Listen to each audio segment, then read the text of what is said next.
We'll get back to the pod in a moment, but first I have to tell you all about this game-changing product I use before a night out with drinks. It's called ZBiotics Pre-Alcohol. Pre-Alcohol is the world's first genetically engineered probiotic. It was invented by PhD scientists to tackle rough mornings after drinking. Here's how it works. When you drink, alcohol gets converted into a toxic byproduct in the gut. It's this byproduct, not dehydration, that's to blame for your rough next day. Pre-alcohol produces an enzyme to break this byproduct down. Just remember to make ZBiotics your first drink of the night. Drink responsibly and you'll feel your best tomorrow. I won't lie, I was a bit on the fence about ZBiotics initially, but I gave it a shot and I was impressed with the results. Vacations, weddings, birthdays and reunions, there's so much going on. Get the most out of your summer plans by stocking up on pre-alcohol now. Go to zbiotics.com/race to get 15% off your first order when you use RACE at checkout. Pre-alcohol is backed with 100% money-back guarantee, so if you're unsatisfied for any reason, they'll refund your money, no questions asked. Remember to head to zbiotics.com/race and use the code RACE at checkout for 15% off. Thank you, ZBiotics, for sponsoring this episode and our good times. Hi, I'm Jason Alexander. Or as you probably know me, Royal Flusher 25 from WSOP free-to-play app. Poker tips with Jason. Avoid making ego-based decisions. Like, you should fold, but you just can't let someone like Ian win. Always bragging about his precious infinity pool. You just can't help but going all in. Full house. I peed in your pool. If you love poker, play poker on the WSOP free-to-play app. Download now. As you've probably heard by now, we've teamed up with BetMGM this season. We'll be using BetMGM lines to make all of our picks, and we'll have special offers for our listeners each week. If you haven't signed up for BetMGM yet, use bonus code The Athletic, and you'll get a 1-year subscription to The Athletic, plus up to a $1,500 first bet offer on your first wager with BetMGM. Here's how it works. Download the BetMGM app and sign up using bonus code The Athletic. Make your first deposit of at least $10. Place your first bet on any game and claim your voucher for a 1-year subscription to The Athletic.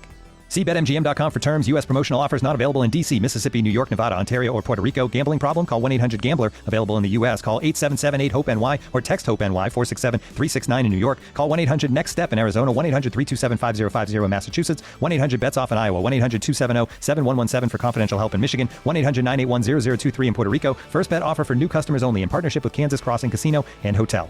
Don't forget, if you haven't signed up for BetMGM yet, use bonus code The Athletic, and you'll get a 1-year subscription to The Athletic, plus up to a $1,500 first bet offer on your first wager. The Athletic.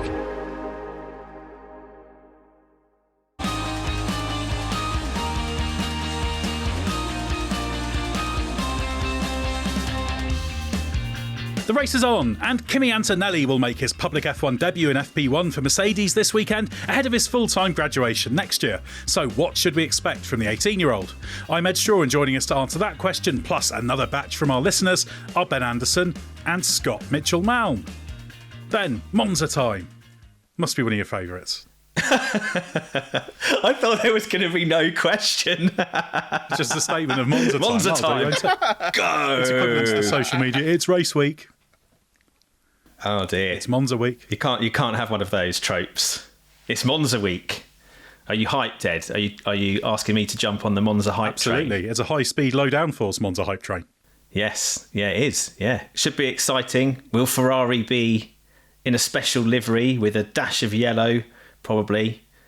Will they have a special low-downforce package? Almost certainly. Will they be able to win the race? Almost certainly not.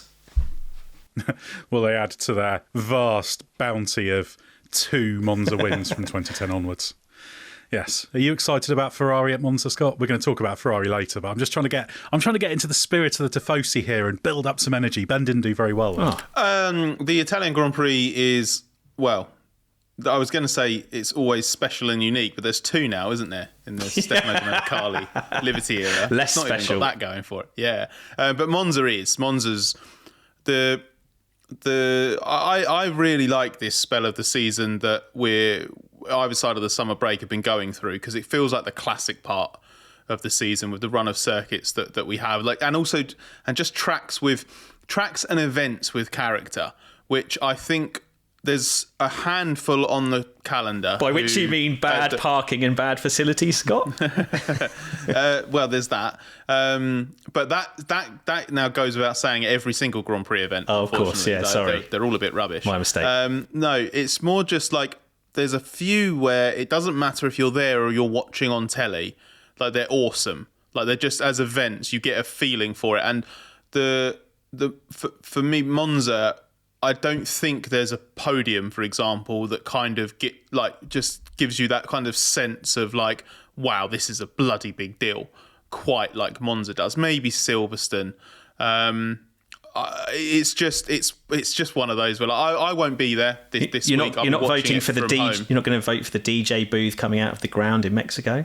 No, but the Mexican Grand Prix has a bunch of other mega things going for it as an event. Like, the stadium is that is incredible, and it is the only paddock on the calendar that has a taco truck. So it's also got the most mariachi bands per square metre. That is true. That's true as well. So no, I just think, like, don't get me wrong, there's races between now and the end of the season once we go past Monza, which are still cool. A lot of them have individual things going for them, and they're either fun to watch on telly, they're fun to be out, or maybe some of them a little bit of both. But this run of the classic European venues, I think, coming to an end, I like that it comes to an end with Monza, because I just feel like it will sign off on a high. Like, the race isn't always mega because it can be a bit of a DRS train, but as an event, I do feel you still get a little bit of, like, I think you get a bit of not just pomp and circumstance like F1 likes to inject into everything.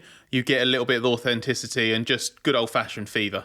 Yeah, well, you get the like super passionate fans, don't you?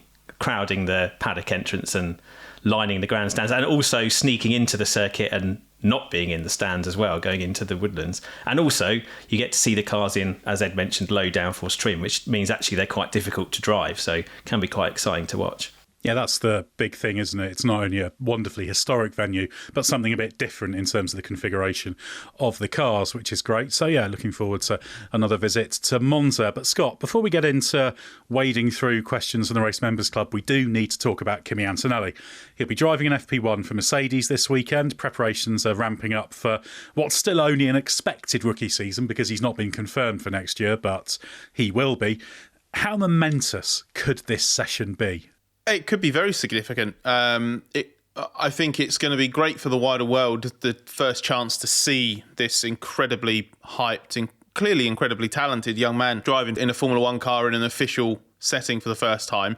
There's a little bit less of it, a sense of, I guess, like, occasion, purely on the grounds that we know he's done more than 10 days of running in Formula One cars up until now.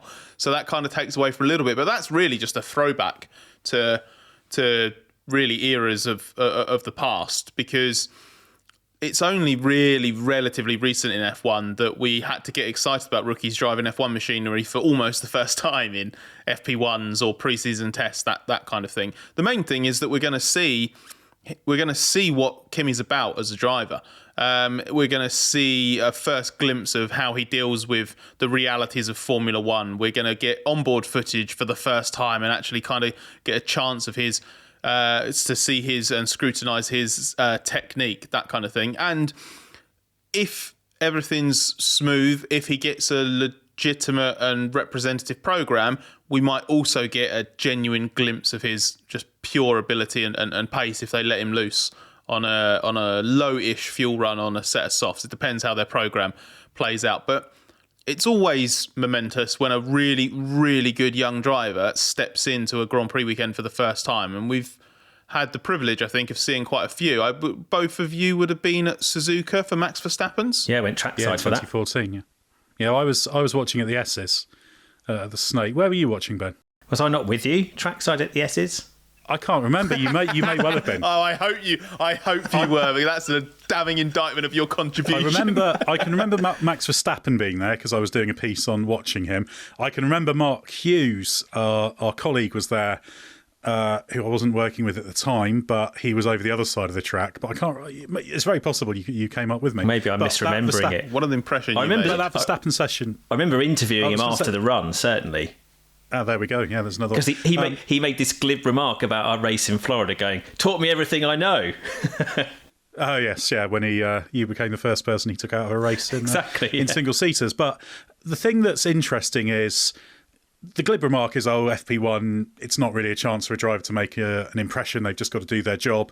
But actually, like Verstappen, you could see some traits. He was impressive in that run at Suzuka, and you could see things that he went on to do. The extent of the experimentation with the way he was approaching the corners, that was something that caught my eye and I wrote about. And that was a trait, actually, he carried through for a few years in the FP1. If you watched him, he'd always be experimenting and trying things. He doesn't do that so much now because he doesn't need to. He's got all the experience bank that he gets to his destination point almost instantly now with the experience he's got. I also remember watching Lando Norris at Les Combs in his first FP1 outing in 2018. And I think I was trackside for that were you one. at Les Combs as well? Definitely. Would have been with me. Also can't remember you.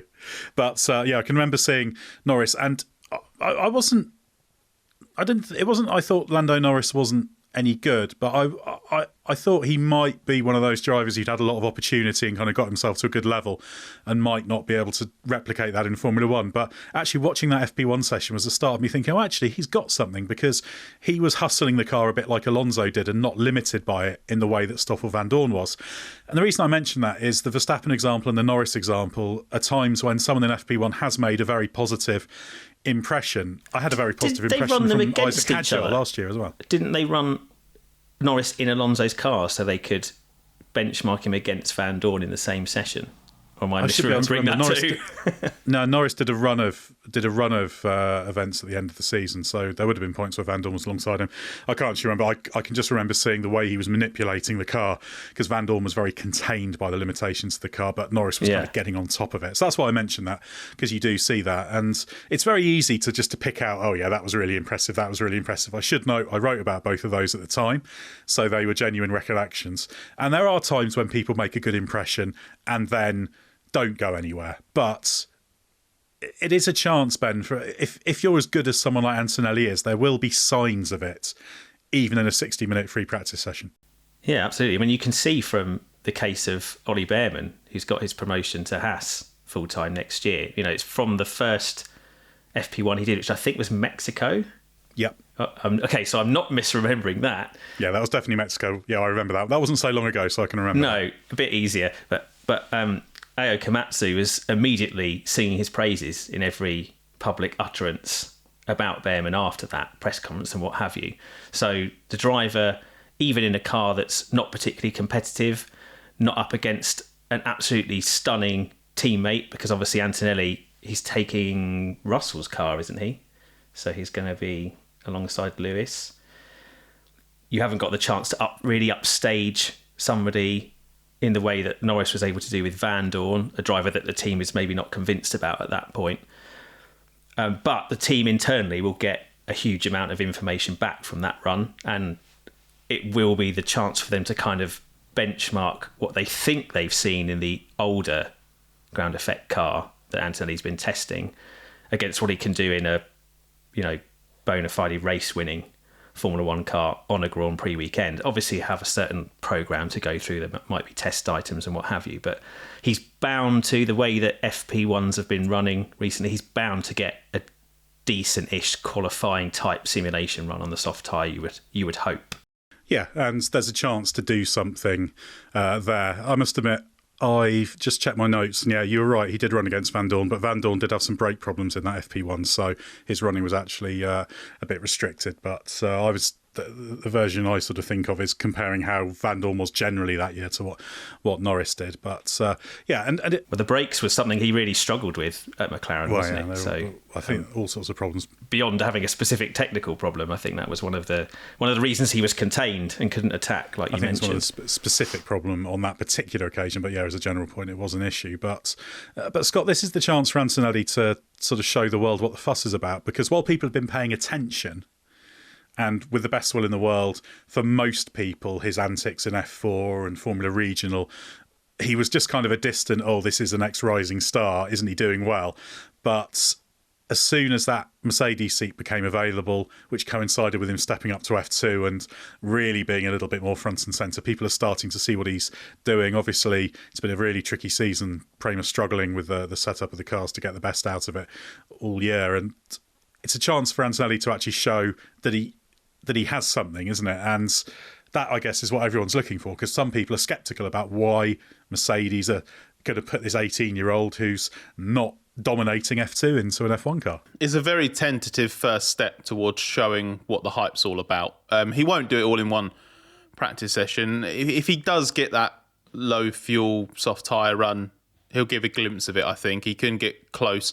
But I honestly think if you hear Toto Wolff or Andrew Shovlin or James Allison waxing lyrical about Kimi at some point over the weekend after FP1, it'll probably be because of long run pace, the consistency. There'll be some feedback that he gives, or it'll just be how unfazed he was. These are the things that stand out a little bit more than that kind of absolute headline grabbing pace, unless you're doing new driver F1 bingo there, aren't you? Yeah, it's because it's just because that 1 lap pace is misleading. Anyone can do a lap, and like the best young drivers can step in these cars and do a mega lap if you've got.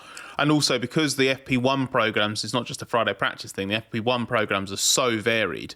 You can look very good in FP1 over a single lap, but that's why it is the other stuff and that is often why you hear people talk about why it's hard to impress in an FP1, because it's actually the other stuff that's really difficult that you don't have much opportunity to do in an FP1 session. That's the stuff that's going to make a team care. You know, not whether or not if you lap 2 or 3 tenths off the regular driver, then the team will be like, oh, that's pretty good, but that's about as far as it will go. But with Antonelli, I think you'll see a glimpse of that 1 lap pace, hopefully. But I'm just really. Do you not think they'll expect it though? I know with most young drivers, like this kind of opportunity is kind of part of a development program. Maybe they're paying for it through their sponsors. You know, the F1 promotion is maybe some way down the line. But in this case, it seems not unique, but a slightly more intense, high pressure audition, if you like, because he's already been anointed Toto's Lewis Hamilton replacement plan A, been built up in the background, even though Mercedes have kind of tried to row back from hyping him. But at the same time, I've talked him up as like the new Max Verstappen, the guy who kind of makes up for the fact that they missed out on signing him. So surely they're going to expect a bit more out of him in the car than they would a reserve driver that they're sticking in for a rookie run, or somebody who's on the junior program that they'd like to give a run out to. Oh, well, obviously there'll be an element of expecting more than just that. But what I'm saying is, like, he's not going to get in the car and just suddenly be like half a second quicker than anybody else, or that kind of. He's not going to be. I'd be really surprised if he's P1 by half a second, for example, at Monza. You know, like we mentioned Verstappen earlier when he did Japan in FP1 there, and that wasn't a case of stepping into there and suddenly, you know, punching in the 5th or 6th fastest time and being like miles faster than the car was capable of. You know, he wasn't even faster than Daniel Kvyat on that one, because why would he be? He shouldn't be. Like, just because they're potential megastars, they're not gonna. If they might only get that one push lap, and then if you can hook it up, then you really are something unbelievably special. I think the difference with the Verstappen run is that it was a deliberate ploy putting him in an F1 car on a Grand Prix weekend for the first time on one of the most difficult, demanding drivers' tracks. I think that was like a specific test of how can you handle this, whereas Monza wouldn't rank. I'm not saying it's an easy track, but it's not Suzuka. It's more straightforward. I'll give you that. Yeah, definitely. Yeah. So they'll obviously have high expectations, and it isn't just, you know, it's not a cursory run out. It's not a promotional thing just because it's his home race or anything like that. It's not a box ticking exercise by any means. So there will absolutely be expectations around it, because this will form part of the development and this will form part of the program.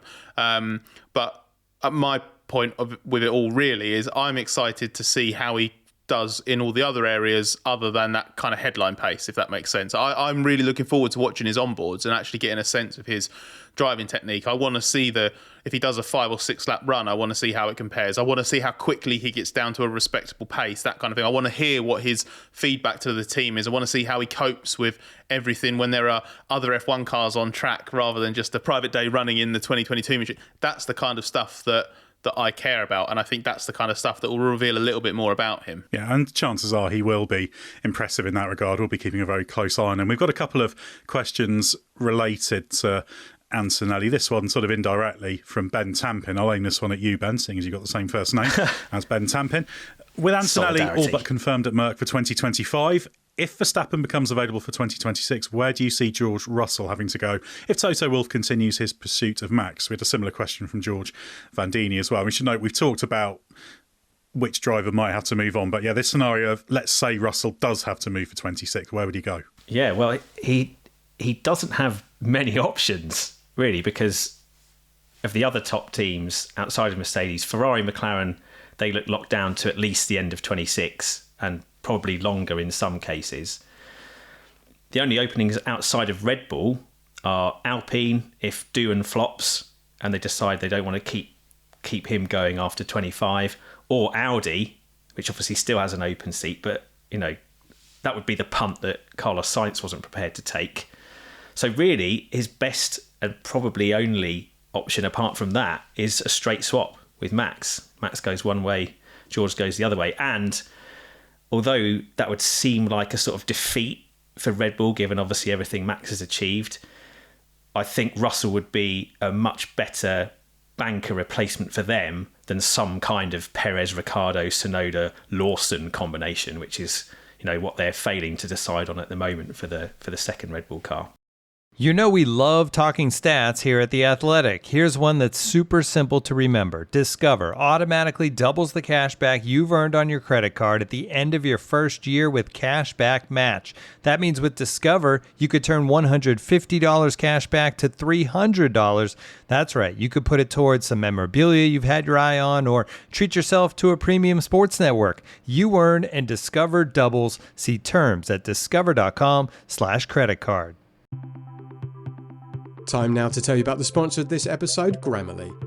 Do you struggle with when to use fewer instead of less? Do you find yourself writing important emails which, when you look back on them, take far too long to get to the point? Are you guilty of exclamation marks and too much jargon? Well, Grammarly is an AI writing partner that helps you find the words you need and the right text for your context. It learns your personal style and your brand or company style to give you personalised suggestions based on what you're writing and who's going to read it. Grammarly works across all the apps and sites you use like Word, Google Docs, Pages, Slack and more, so there's no need to copy and paste. Grammarly works where you work. Smart features like tone suggestions help you navigate even the most difficult work conversations. And what's more, data privacy and security are woven into the foundations of Grammarly. It's the gold standard of responsible AI with 15 years of best-in-class communication, trusted by tens of millions of professionals and IT departments. So get AI writing support that works where you work. Download Grammarly for free at grammarly.com/podcast. That's GRAMMARLY.com/podcast. Grammarly. Easier said, done. When it comes to towing, seeing is believing. That's why Chevy Truck's advanced camera technology offers up to 8 available cameras for 14 unique views, so you can focus on the view that really matters. Chevrolet, together let's drive. Learn more about Chevy Trucks at Chevy.com. Safety or driver assistance features are no substitute for the driver's responsibility to operate the vehicle in a safe manner. Read the vehicle owner's manual for important feature limitations and information. Well, Scott, we're doing that thing again of interrupting ourselves from the future, because no sooner had we recorded that podcast than Williams announced Franco Colapinto will replace Logan Sargeant. Now, we knew this was possibly on the cards and that Colapinto was an option, but we steered clear of it because it was still a live issue. But then, of course, it's happened. So Franco Colapinto in, Logan Sargeant out. Are you surprised by either side of that equation? Well, first of all, we need to stop meeting like this on podcast recordings after we've already done a podcast recording. It's too many. I like you, Ed, but I see too much of you at the moment in emergency podcast form. Surprised? No, not on the fact that Sargeant's been dropped, but on the identity of his replacement? Yeah, a little bit. Sargeant had not done enough to stay, given Williams was open to replacing him. In a normal situation where the team isn't interested in replacing a driver mid-season, then I think it would be surprising. But this has been hinted at and on the cards for several months, and Sargeant has generally under-delivered in his slightly less than 2-season F1 career. Good driver in there, but I don't think he ever really strung it together over a full weekend. The closest he came was probably the British Grand Prix this year at Silverstone.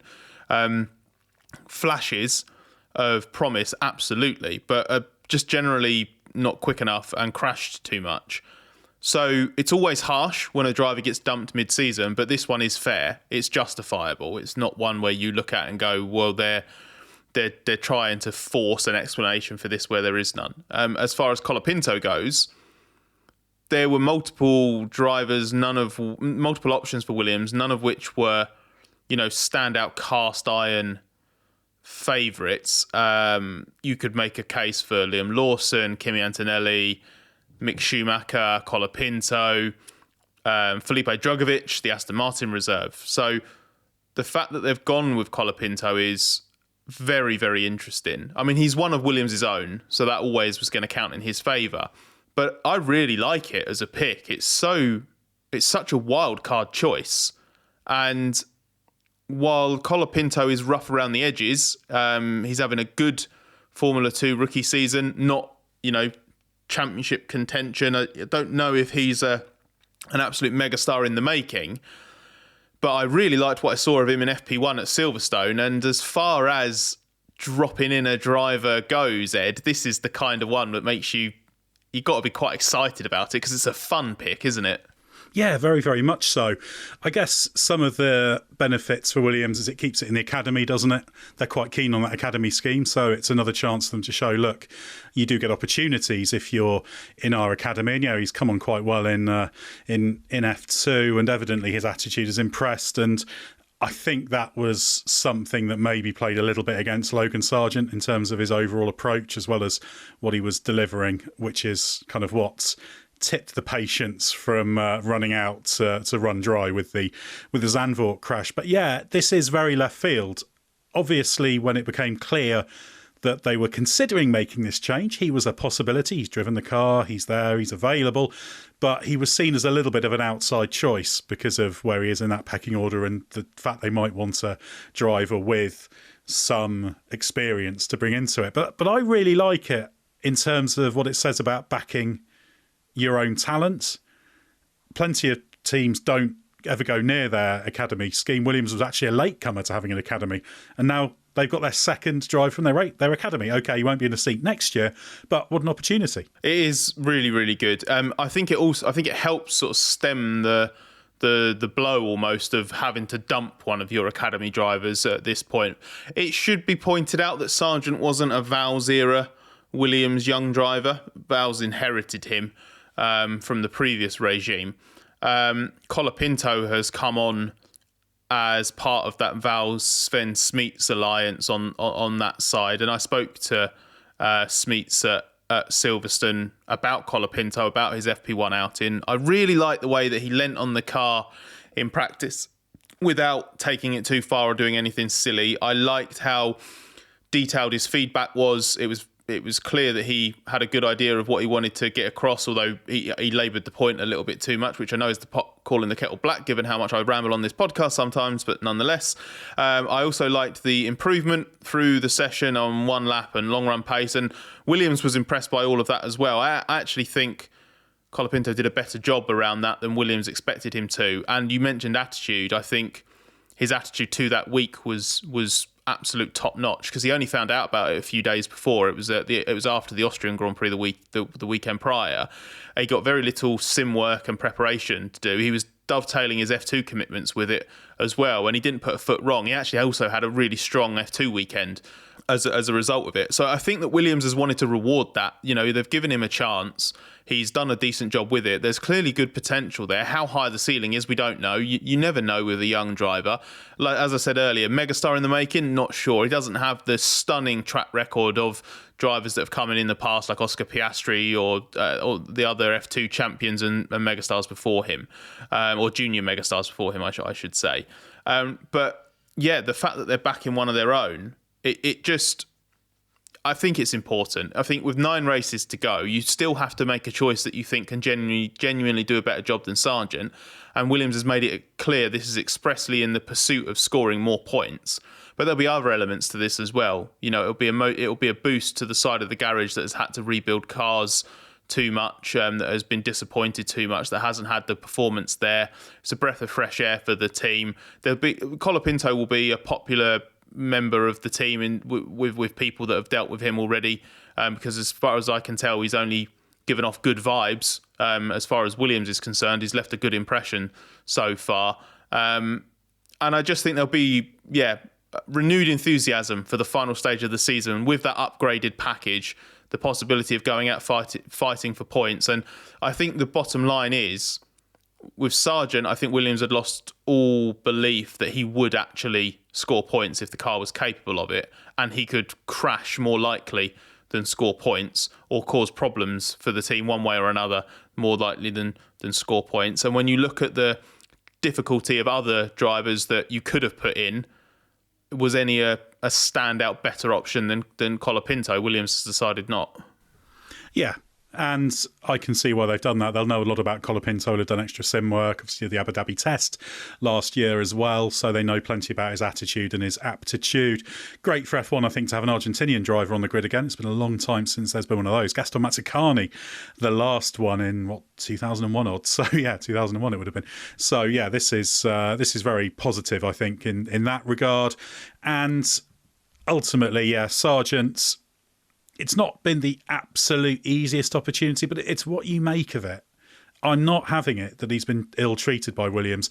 They funded his F2 career. They've put him into F1 for a season and a half. That's a better opportunity than 99.9% of drivers get. And if he'd have delivered, because it's all about delivery and performance, isn't it? And there'd been that upward curve, he'd have stayed into it. Yeah, it wasn't the easiest opportunity, but it's what you make of it. And I think James Vales was sincerely doing everything he could along with the team to make things come together for Logan Sargeant, and just felt they had to make this tough call. Well, if they wanted to do this, they wouldn't have done it. No, they'd have done it in the summer break. That's the thing. Sargeant's almost forced their hand. It was basically one problem too many at Zandvoort when he had that big crash in final practice. I think it was unfortunate, the choice of words he had afterwards and how almost dismissive he was of it. And he tried to make amends, and he was genuinely grateful and appreciative of the team's efforts the following day. But it was almost a little bit like, literally and metaphorically, the damage was done on Saturday. If Williams was dead keen to get rid of him, they would have got rid of this guy in the summer break, and then they'd have given Colapinto or whoever it would have been, they'd have had more time to consider their options. If it was still Colapinto, they'd have had a week before shutdown, a week after shutdown to get him ready. He'd drive at Zandvoort, he'd drive at Monza. Parachuting him in now a few days before the final European race of the season, before two of the hardest tracks on the calendar, Baku and Singapore, to be flung into. This isn't the ideal way to do it. So they're doing this under duress. That's not, and I'm not saying that to diminish Colapinto as an option. I'm doing that to ram home how much they wanted the Sargeant side of things to work. Yeah, and it's a great opportunity for Colapinto as well. He won't be racing for Williams next year, but there's a Sauber seat available still. So you never know. Once you're in the car, you can do what you can do, you can show your qualities, and you can change the direction of your career. I always say it's down to drivers to jump in and do that. We've seen drivers in the past do that. Kamui Kobayashi, the classic example, that unexpected two-race stint with Toyota at the end of 2009 when Glock was injured. He was going nowhere career-wise. His single-seater career was drying up after 2 poor years in F2 for various reasons. But he just took the bull by the horns and did it, and completely transformed his career. And that's what any driver given this chance needs to do. It's what Sargeant ultimately couldn't quite do, but it's what Colapinto needs to. It's a weird attitude to take towards it if people are asking, well, what do they do if he struggles, or what do they do if he does really well? It's like, well, that's what they're going to find out. They're going to find out how he handles it. If he struggles, he'll go back into Formula 2 next season, won't he? Williams aren't going to cast him out of the programme unless he tanks so badly that they go, well, this guy's clearly not got a proper future at the top level, which would be a harsh way of finding out. But again, with the Sargeant situation, if he's up to it, and he's up to it to an acceptable standard, he'll be kept on within the Williams family. So they're not going into this thinking this is make or break for him. Like he'll never run in Williams colours again. Like he could go back into Formula 2. He could have a massively beefed up reserve driver role for Williams next year alongside Carlos Sainz and Alex Albon. He could make himself known to Williams as, if one of Sainz or Albon leaves after 25, they've got their young driver there. He's first in line when a seat opens up at Williams. He could get the Sauber drive, as you mentioned, Ed. Red Bull might take a look at him. It might be one of those days that Marco thinks, oh, I want to sign a random driver today, looks at that and goes, what a great job he's done. I want him in the RB next season. This could open up so many doors for him, and it will give Williams a ton of information about a driver that they regard obviously very highly, and it might work in terms of the short term. If he steps in and does a Liam Lawson-esque job, he will score a couple of points, and if he scores some points, he could help Williams. It could be the difference. So I do not see it in any way like a negative for Williams or Colapinto in that regard. I think if you've got him as an option and you don't and you think highly enough of him, you can't dismiss him, because otherwise what's the point of having him in the programme? If he's available and you're either not convinced about the other drivers that are available, or you can't get your absolute number one like a Lawson, how can you overlook your own talent like that? I think you have to go for it. Yeah, absolutely. I feel a little bit sorry for Sargeant. It's obviously a very high profile, slightly embarrassing thing to happen. He is a driver with ability. I remember when he got the drive saying he's somebody who could go either way as a Formula One driver, in that there was real ability there.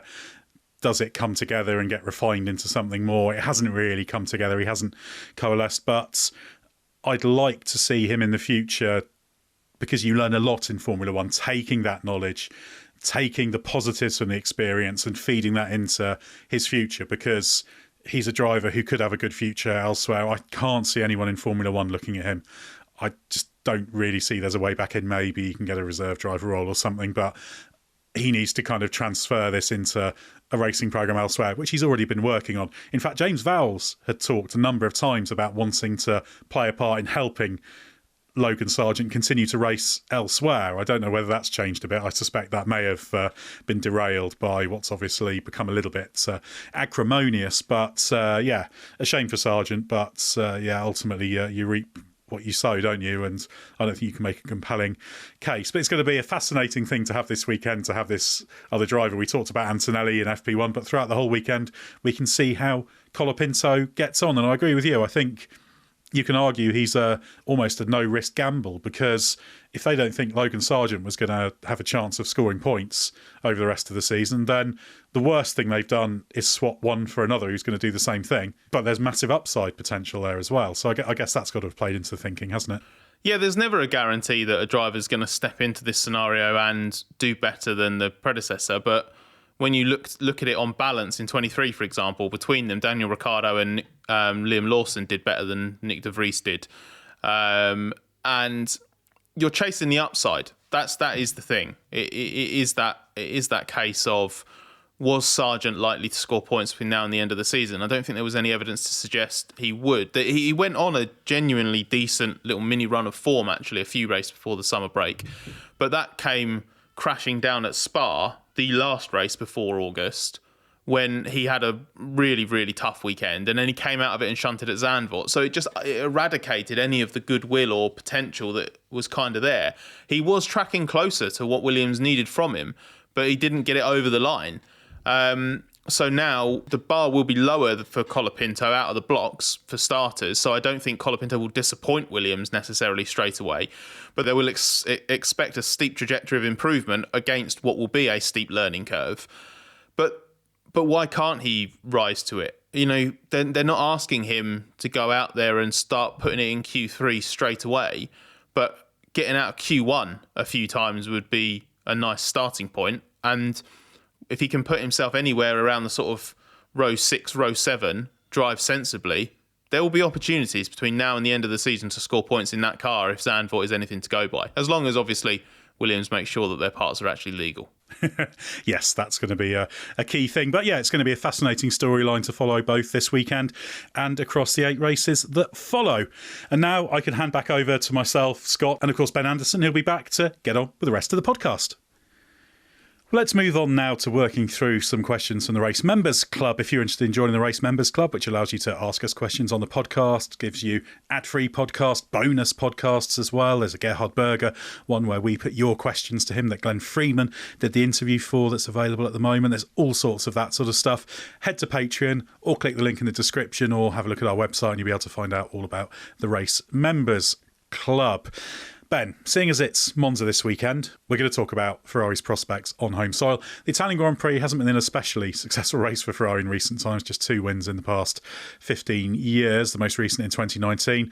Life has been difficult recently as well. So are you anticipating a glorious return to form at Monza? No, not really. I think they want it too badly, don't they? And you can understand why, obviously, it being the one of 2 home races now, as Scott pointed out earlier. But it's the big one for them. Upgrade package always bought. It's probably a special low downforce one for this weekend, just like they did last year.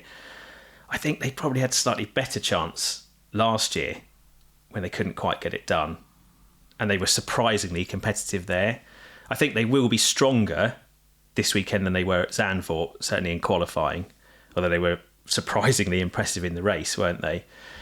But I can't see them being quicker than the McLaren. I think McLaren now has just taken a step beyond everyone, and Max can just about hang with them, but obviously Red Bull are in a bit of a mess. I'd expect the Red Bull to be slightly easier to work with and more in its happy spot anyway at Monza, just because the corner profiles, shorter corners, less variance, more straight line sections where the efficiency of the Red Bull comes into play.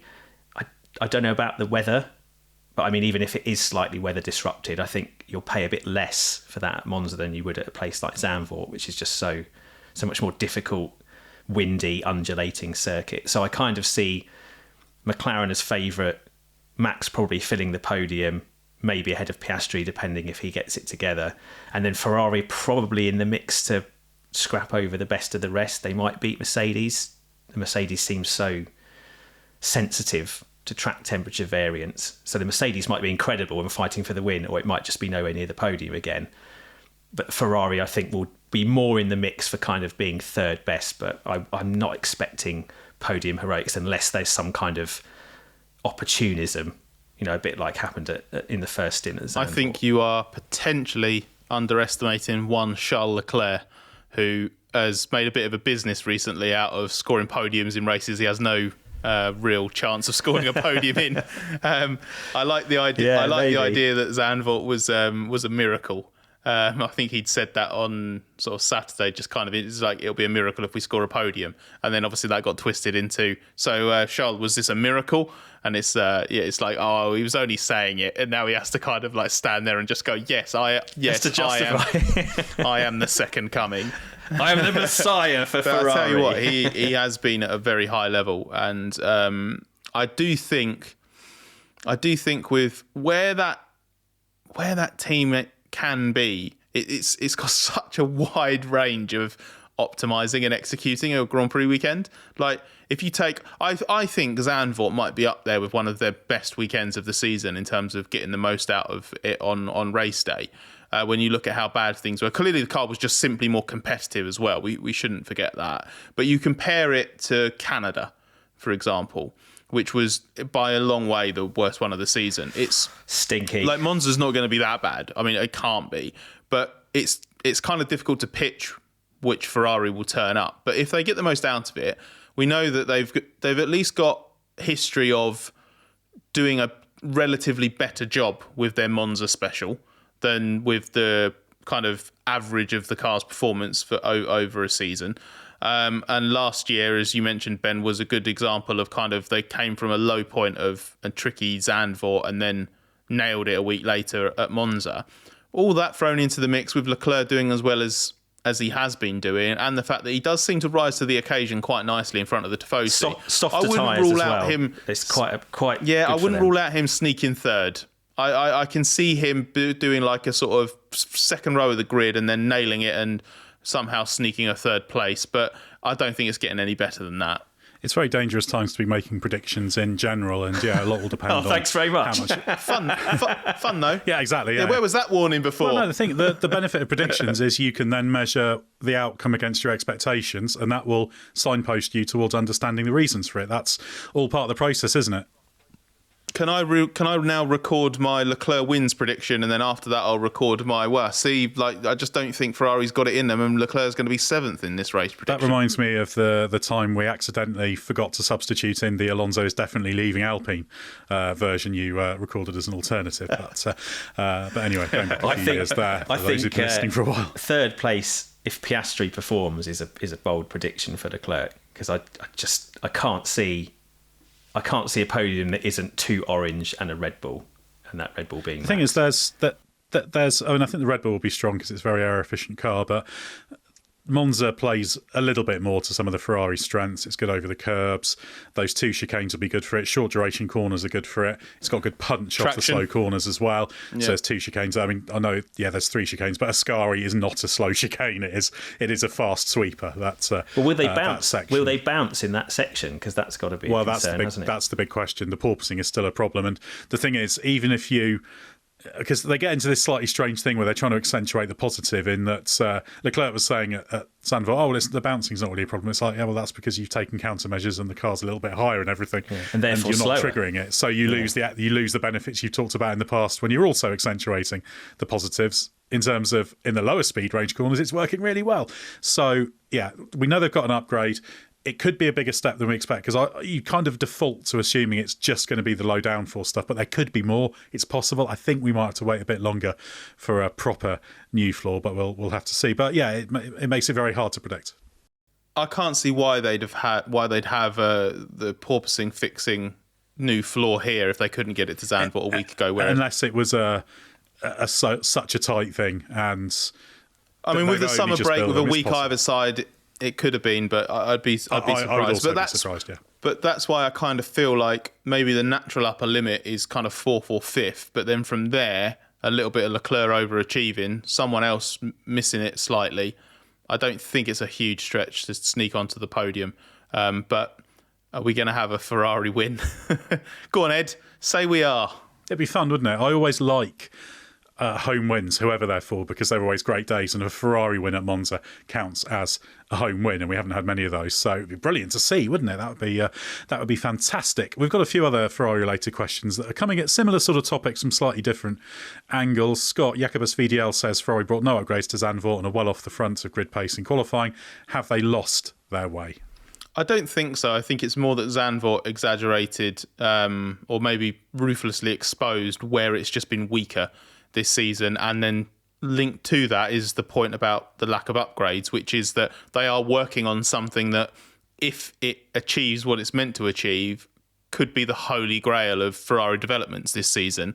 And if it doesn't, they've screwed up royally, and they've been wasting time in the interim by not having other. So they're at a point at the moment where they've got a very key troubleshooting upgrade on the way. That's what the delay's about, isn't it? I think it's more that they need to get this right. They can't afford to kind of get more lost by rushing something on that they think is going to fix it, and then it doesn't fix it, and then you end up in a kind of a Red Bull situation where you don't know what floor to run. Yeah, the encouraging thing from last year was that I think it was the first time in years that Ferrari actually looked capable of improving a car through the season, and that's one of the reasons why it was so disappointing earlier this year when they added stuff to the car. But I would say the longer this year's gone on, the more engineers and technical people I've spoken to in the paddock, the clearer it's become that this is proving to be a really horrible third year of the regulation cycle in terms of finding usable aerodynamic performance on these cars. The people who have been around F1 for a lot longer than me and who are a lot smarter than I am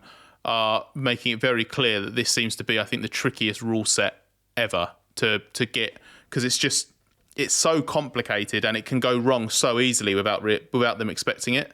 Do you think that somewhere at play here is the fact that teams like McLaren especially, who don't seem to have run into this trouble, but they kind of completely threw away the first year, didn't they? Because they got it so wrong. And Mercedes have kind of done a similar thing, but taken a bit longer to get it right.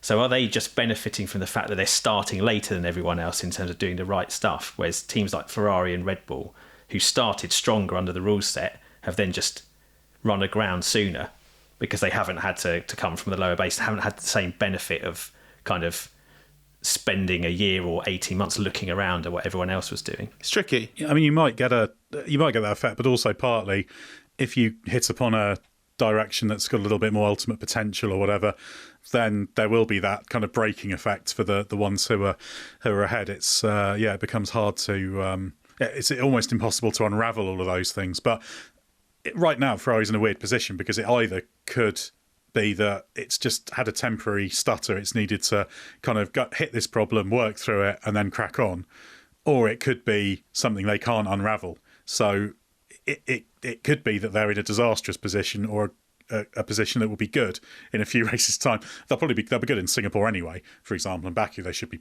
decent at as well. But Well, they should be. Yeah, they should be. But we don't know yet. That's the key thing. But they could. That team, which we're saying here in the question, could be lost. And it's a legitimate question to ask because a lot of people are wondering it. That team could win 1/3 of the remaining races. If they're as strong in Baku and Singapore as we expect, and they could, if they reprise how good they were in Vegas last year, for example. But the key thing for this Ferrari that I think is a concern is that while I think you'd absolutely take a faster Sunday car than a Saturday car, if you had to choose, if you can't get the balance quite right and you had to choose, that you'd prefer the 24 Ferrari, but it's killing them on certain Saturdays. It's not always drastic. It's too extreme, isn't it? It's too extreme in that rebiasing they've done, and Zandvoort showed that. It was miles off the pace on Saturday and then really competitive in the race. But also, as Vasseur kind of indicated when they went awry with this latest upgrade in Spain, it's the king of the outliers. They've got a really good car at certain specific circuits like Monaco, like probably Monza, because that's a bit of an outlier circuit. Okay, it's faster profile, but the corners are not really. And then the street circuits that you mentioned coming up, like they could be really, really mega and maybe half a dozen tracks, but that's not going to win you a world championship. And that's what means they've kind of slipped from being second best early on when others were a little bit undercooked, Mercedes and McLaren, to being basically fourth best now that they've got their acts together. And the big question is whether they need to make some changes to the mechanical platform, because it's the interaction of the mechanical platform and the aero. Maybe they've underestimated the extent to which the mechanical platform can be a limiting factor, and they're kind of butting up against that. I think there might be a little bit of that going on. Question I'll take from Chris and Gandu. Have Ferrari gone back to their early season form of a bit shaky on Saturday, but strong pace and time management on Sundays? Thomas Knight asked if Zandvoort was positive, given its nightmare there in 2023. Well, the 23 nightmare was very different. There was something specific they were working through that they then fixed. I know they're going through something and working through it now, but that's a slightly more complex problem this year. So Zandvoort was, sort of their nadir last year in terms of performance. Although Sainz did a great job to get the result he did that weekend. But I think kind of Zandvoort this year was sort of neither positive nor negative, really. I just think they like the fact that they had a pretty good You sound like Fred Vasseur. Well, partly, but I think it was helped on Sunday by the fact they were, as was alluded to there, they are always stronger in the race.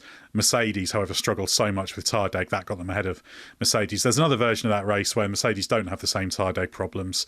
The race isn't so well executed, and you've got a Ferrari kind of 8th and 6th, and everybody's saying, they were terrible. So, that execution factor is a good thing. So I'd say the pattern is basically the same, but what they've done is they've hit this porpoising problem that was probably there underlying for a long time, but then the Spain upgrade sort of promoted it to a point where it was a big problem, and that's what they're working through now. Ben, final question on Ferrari from Andrew Wilson. While admittedly only one race back after the break, it's clear Ferrari are conclusively fourth fastest, on qualifying at least. They seem to either start well and get worse or vice versa. Can we really expect any significant changes when Lewis Hamilton comes in? It's getting old, this theme. Yeah, I can see how it kind of feels that way in the broad sense, and they did start this season stronger. They do seem to have got a bit stuck. I don't know if they've really got worse. It's more that others have improved, and they've run up against this problem, as well as having, I think, too specifically biased a car in terms of its strengths. But they have, the good news is they have improved on things that were really fundamental weaknesses from last year. I mean, you mentioned Edd Zandvoort 23 and how exposed they were. That car was so awful to drive, so peaky, so all over the place. They don't have that now. They've got a car. They used to have a car that just couldn't look after tyres almost anywhere, and now they come off the back of probably one of the best tyre management performances across the whole grid from Zandvoort. So that suggests there is a team that it might not have everything understood, but it has a lot more understood than it did a year ago. And of course, they've made some changes.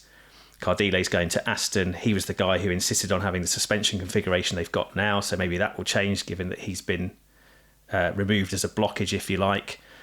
Fred Vasseur's, I think, about to announce the new structure, which removes him from being the interim technical leader as well as the team principal and team chef and cook or whatever else.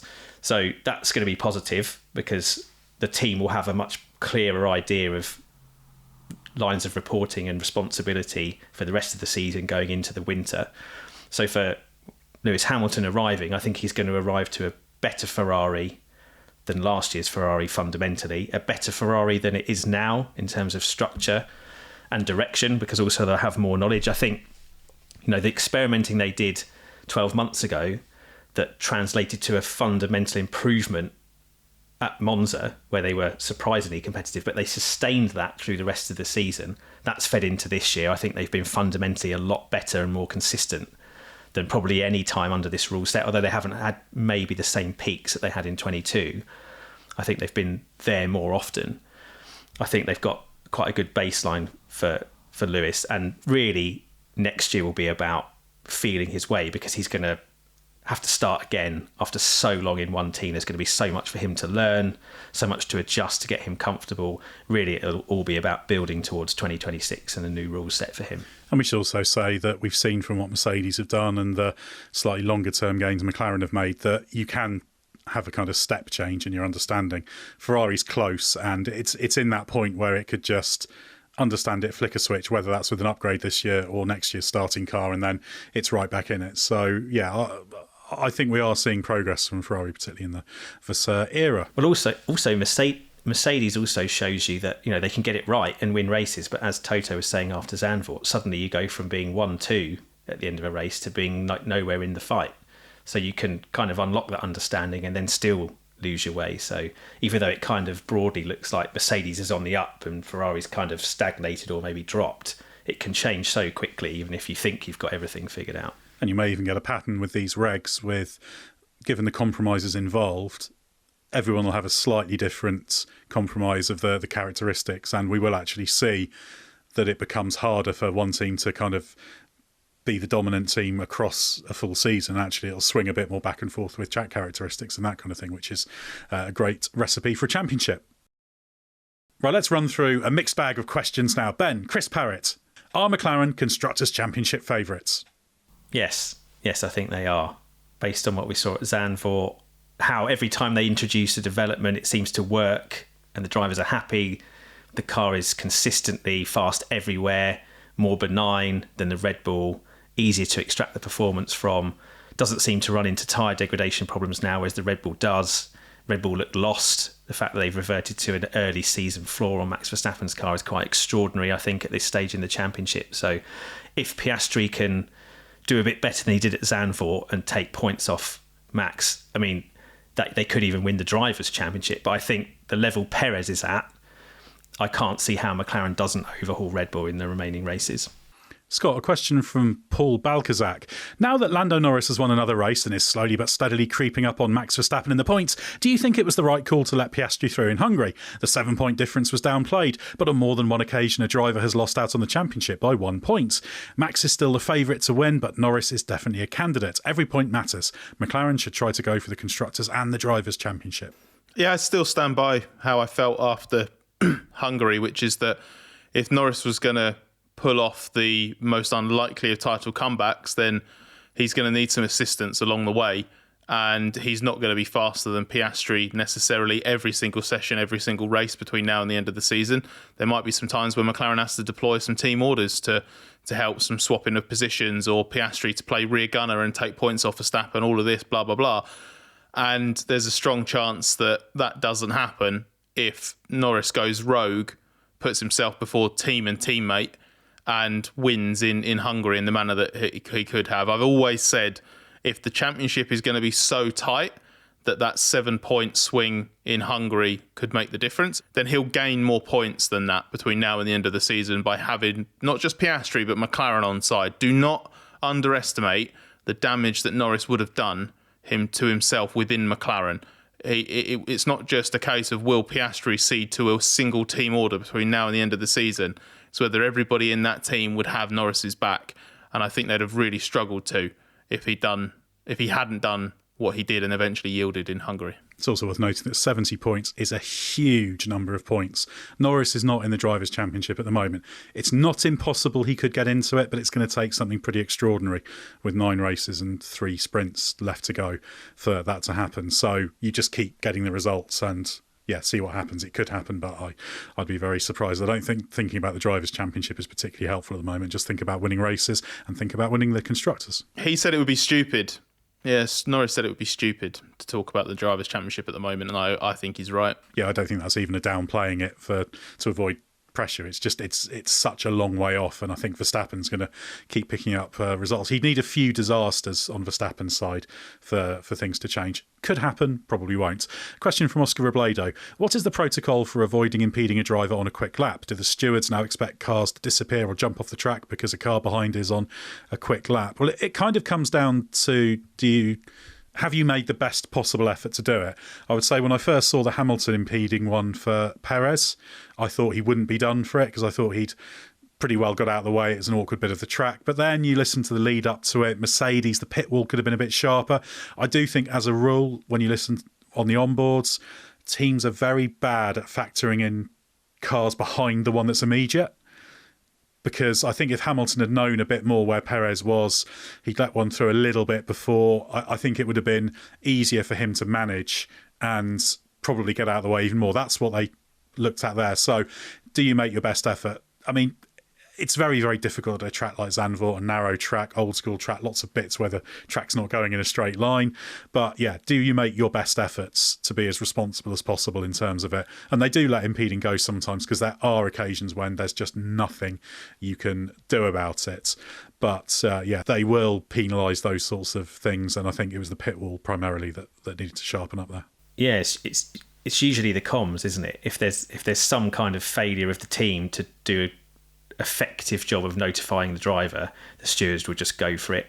I think that's usually the unseen bit, because you see the driver in the way and the driver who's been impeded obviously starts ranting on the radio going, what the F is this guy doing? And you think, yeah, of course, he shouldn't be there. It's a qualifying lap, fast lap, slow lap, whatever. But usually the impeding driver is the innocent party. They're just reacting to what the team's telling them about where the traffic is. And if they're not told, it's nearly always too late for them to react, but they still get done for it because the only way to administer justice is to penalise the driver. You can't say to the guy on the pit wall, do a better job or you're banned or whatever, because it wouldn't really achieve anything. Well, you're penalising the competitor as well, because the competitor's the team and driver. They're the same thing. You can't really separate them. Quite. Right, the question for you, Ben, from Ben Fura. You're getting all of the Ben questions on this podcast. Could McLaren's bad starts be a technical issue? It seems like the Red Bull is consistently better off the line. So could McLaren catch up by adjusting software and hardware components? Yeah, short answer is yes, they could. And I think Zandvoort probably increases the likelihood of that, just because both Norris and Piastri had similarly poor starts. And Norris in particular made a point of saying afterwards that he felt he did everything procedurally correct, i.e. he did what he was supposed to do and it still didn't work. Whereas in previous races, there's been different things that have happened and sometimes it's been on him. He's admitted he's not as good at the starts in general as Piastri is. So the fact they both had a bad one, Norris didn't really mess up in terms of what he was supposed to do, suggests there's a fundamental weakness. It's also an area where Red Bull in particular have worked hard on, because a few years ago Verstappen's starts weren't good enough and they realised they needed to put some time and effort into that. It's so multifaceted. There's so many things, from the clutch settings, how you set the biting point, and then also how you release the clutch paddle with your hand. I remember Nico Rosberg in 2016, he even developed a special seam on his race gloves to give him a better feel of the clutch pedal so that he could release it better. And his starts for the first part of 2016 were better than Lewis Hamilton's before Lewis twigged this and did a similar thing. How your gearbox, transmission, engine settings interface. Is your first gear in the right place? Are you getting losses of torque through the rear axle? Is your car's suspension sitting in the right place to help give maximum grip? Is the drivability of your engine correct at those revs? Then there's the grip levels, circuit roughness, track temperature, tyre temperature, how you prep your tyres for the start, how you adjust that procedure for changing conditions. And then you need your own processes to be correct too. React to the lights properly, feed the clutch out and the power in at the correct rate. And then don't forget also to make the right switch changes before the start and after the start.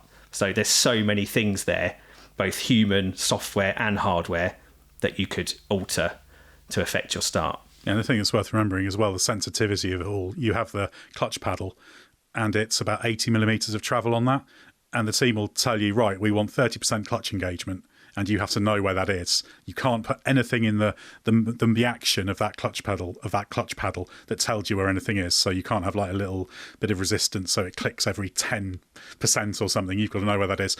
But if you're doing a start and the team calculates that you need 35% clutch engagement, let's say, for the start, and actually that's wrong, then the driver gets it right, but the team collectively hasn't got it optimised. So yeah, like you say, huge amounts of things going on there. Scott, Clay Woolcock says, the 2026 rules that we've seen so far anyway, look like they will reduce corner speeds, lengthen braking distances and increase terminal speeds. Given this race was not the most exciting and drivers like Piastri struggle to pass cars they should be faster than, despite a tyre offset, what is your opinion on whether races at high downforce tracks like Zandvoort will be better spectacles, despite slower lap times, under the 2026 rules than the current regulations? Yeah, both races either side of the summer break were pretty disappointing in terms of on-track action, but at the same time they were interesting races to follow because they had other elements going for them. And you don't necessarily need to be awash with overtakes for it to be a good Grand Prix, but Zandvoort missed that lead battle for starters, and Zandvoort is a bad example almost because it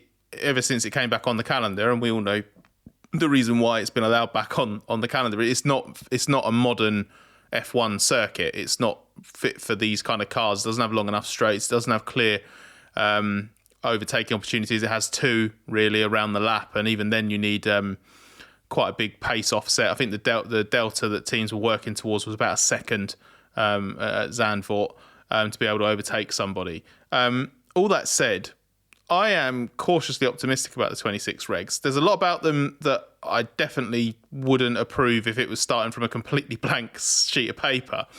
But I think in the effort to unpick F1 from this really awkward, self-inflicted problem with the way that the hybrid engines are going, with the near 50-50 split between the combustion engine and the electrical system, I actually think that they're coming close to something that might actually work quite well in practice. Certainly in principle, anything that extends braking zones has to be a good thing, because one of the things I've never understood with probably the past two generations of F1 car, I just do not understand why anyone thought that making the cars bigger than before, making them faster through the corners, would make for better racing. Like, it's harder to get... They didn't, though, did they? Like, the original steroidal F1 rules for 17 were all about making the cars quicker. It was all a reaction to, we've got these slow cars that have to look after their tyres too much. GP2 is getting too close to F1 pace. You had Alonso calling the Honda engine GP2 engine, but you had legitimate concerns that the slower F1 cars were too close to F2 pace.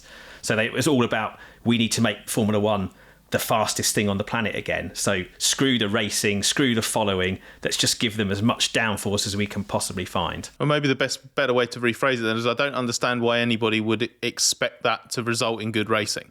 And the 2022 rules, the emphasis on ground effect, the attempt to try and control the outwash of the airflow and the dirty air from the car in front to the car behind, got undermined within 12 months, basically. That was the attempt to square the circle, because I remember ground effect was discussed for the 17 rules as well, but it was thrown out. So it's funny how they thought, okay, now we need to sort the racing out because we've had a few years of these mega quick cars that can't race each other. Can we do both? And I felt like maybe they had actually nailed it. But like you say, it didn't take long before the usual development just threw that out the window. So we'll see. But I guess at the moment, like not even getting into the whole, the fundamental genesis of these regs, my big concern about the racing in 26 as it stands is that the cars have lost, or the cars could lose so much downforce and grip that they, like, even if the dirty air effect isn't that bad, going through a corner is going to be tricky. It's going to be quite hard to come off a corner, and I just think it's going to be hard to follow for different reasons. I just think there's going to be less, maybe there'll be similar grip levels to now, but for different reasons. And then both cars are going to be really fast on the straights. The toe effect's going to be less. You don't have the conventional DRS that we've all become used to. There might be some different interesting tactics and whatever techniques with battery usage and what have you, and the override system. The braking zones will be bigger, so that is definitely going to... But again, the braking zones will be bigger because it's going to be harder to get the car slowed down and turned in. So if you absolutely send it on someone, you're going to struggle to get the car slowed down and turned in. So like I said, I'm cautiously optimistic because I like some of the elements of it, but there are still a lot of problems to resolve. Some of them are macro, some are a bit more micro, but yeah, I don't know. It's just that F1's just been lost in terms of it's changed the objectives, and Ben's point kind of summarised this quite nicely, actually.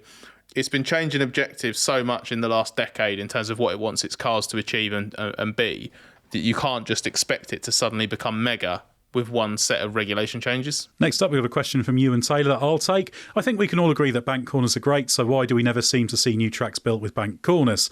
Yeah, they are great, and primarily I think the reason we don't is because it costs. You've got to do earthworks, you've got to put the structures in underneath to make sure that it can stay there for a long time and not be distorted, etc. But I think Zandvoort, which kind of had to put the banking in there because of the lack of space, they had to put runoff in and that kind of thing. I think Zandvoort has planted that idea. Abu Dhabi, obviously, you've got a little bit of a bank corner now. Jeddah Turn 13's got a little bit of banking. So that idea is there in the track builders toolkit now. I don't think we'll see anything quite at Old Arvis level when they had 40 degrees of banking, but I think it's a good option to have. Or the hairpin at Alton Park. Yes. Just have that corner everywhere. Yeah, bring back shells. So yeah, I think we probably will see when people build new tracks. I bet there's something with banking at the Saudi track they're building, which constantly seems to be put. Well, they've got banking at Monza, Edd, but they're not using that's very true. Yeah, that can be seen there. Next question for you, Ben, from Andrew Heyer. Does Kick have what it takes to come to form for Audi? Pre-summer break, I felt it was possible, but post-summer break, when other teams like Williams brought a better car, they seem to sit still. I like the use of Kick there instead of Sauber. It's thrown me. Yeah, so Kick is a synonym for Sauber. It's the third of four identities for that team. Yeah, Kick is Sauber, and Kick is also what we do every time we discuss Sauber on this podcast. Yeah, sadly, I mean, can they kick themselves into gear? It seems not at the moment. There's a lot at stake. Indeed. Well, there is in 2026, but I feel like at the moment there isn't, and it feels like a team in drift. I think that's probably a factor in why the management change was made so abruptly in the summer, that previously it was all focused on the rule change, just get everything lined up for 26 and don't really worry about anything in the short term. And then you see they've produced a car that's basically the worst car on the grid, can't score any points, really struggling, bad at operations as well sometimes. They're really good at finishing last. Really good at finishing last, yeah. But you can't afford to do that, because it's not like everything you experience now and learn now doesn't apply at all in 2026. You can just regress as a team, as Williams did for many years. Obviously, massively affected by financial problems, but if you stand still, you just get left behind, and it takes so much more effort then later, even if you have got the resources, as Williams are finding now, to catch up again and do the job properly.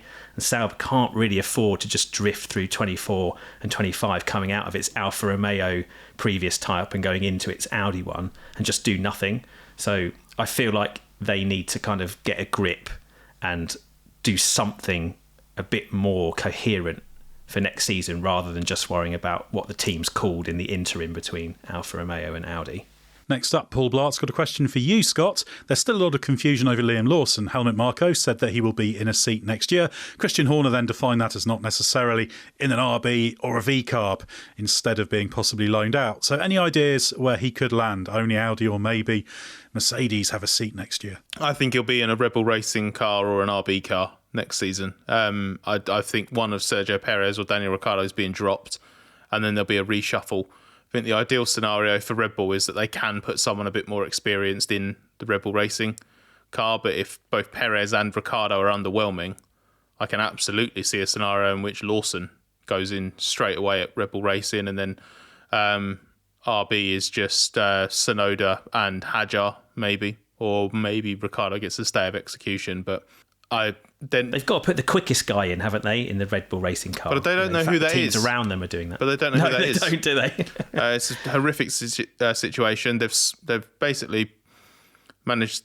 We've been saying it for ages, but I think you could see for a while that Red Bull was sleepwalking into a driver crisis. I think that's exactly what's happened. They're trying to unpick basically all these problems have emerged from decisions made years ago, and they're trying to unpick that now. And I do think that they're on the right track again with how they're trying to make everything a bit more scientific with their young driver program. They've revived the big talent scouting week and evaluation to add 2 new drivers to the pool. That kind of stuff is long overdue, rather than, Helmut Marko randomly spotting a driver and going, you now. And it's not even like you now and you drive in F4. It's you now, be in my F1 team next season. Like, even just over the last, even since I've been around in F1, you look at it with like Brendan Hartley getting an F1 drive, Alex Albon being recalled, and Albon not a bad pick by any means, but the fact that he was a former junior, Kvyat's brief return to the F1 grid within all of that, Nick De Vries being thrown in for less than half a season, Ricciardo's picking him up after rejected from McLaren, and now the weird situation that they're in, where they've never been interested in giving Lawson a full-time seat, but now next season Lawson might be a Red Bull Racing driver. Like, they're all over the place, so it needs to be resolved. It needs something longer term, but they're about to potentially find themselves in another crisis where Verstappen finally leaves, the situation that they presumably just assumed would never happen. And then they're going to be desperately trying to not just find a teammate for him, but they'll find a lead driver, and they're even harder to pull out your backside. So, yeah, Red Bull's in a absolute mess of its own making on drivers. And the final question I'll take, we've gone against the style of the podcast because this one's from a Ben. It's from a Ben Clarkson, but I'm going to take it, not Ben. What? It's my question, I'm isn't taking it? I'm taking this one as the grand finale. But you're not going to have, the right telepathic connection with the person. How are you going to really get to the crux of what they're asking, Ed, if you don't have the same name as them? Well, I'll give it a crack, and then if Ben wants to wade in and correct me, you can have a go. Ben Clarkson's question is, with next year's Sauber seat still not confirmed, will their performances be off-putting to potential drivers? Yes. Will this mean they are more likely to sign a rookie to fill the seat? Yes. I don't think it will be off-putting because it's the only seat available. So if you want to race in Formula One, that's where you have to go. So, yeah, if there were other seats, yeah, you look at elsewhere. But it's the only show in town at the moment. So, yeah, I mean, I think they would be stupid not to re-sign Valtteri Bottas. But, yeah, a rookie is possible. Andreas Seidel was certainly looking at some. And they would be foolish not to consider other options as part of this. And also, when you're talking contract negotiations, I imagine Bottas was on a pretty good pay deal for this contract, which was coming off the back of those 5 years at Mercedes. So it's probably quite a good thing for the team to be seen to be negotiating with alternatives as well, just to push Bottas's terms down. Happy with that answer, Ben? Yep, fine. Well done. Excellent. Well, we're going to have to start calling you Ben Straw now, Ed. Well, there we go. Another 3-letter Congratulations. name instead. Well, finishing on a high at least. That's good. Thanks very much, Scott and Ben. Thanks very much to everyone who sent in the questions. We're packing our bags, heading to Monza now, so stay with us for everything you need to know from the Italian Grand Prix.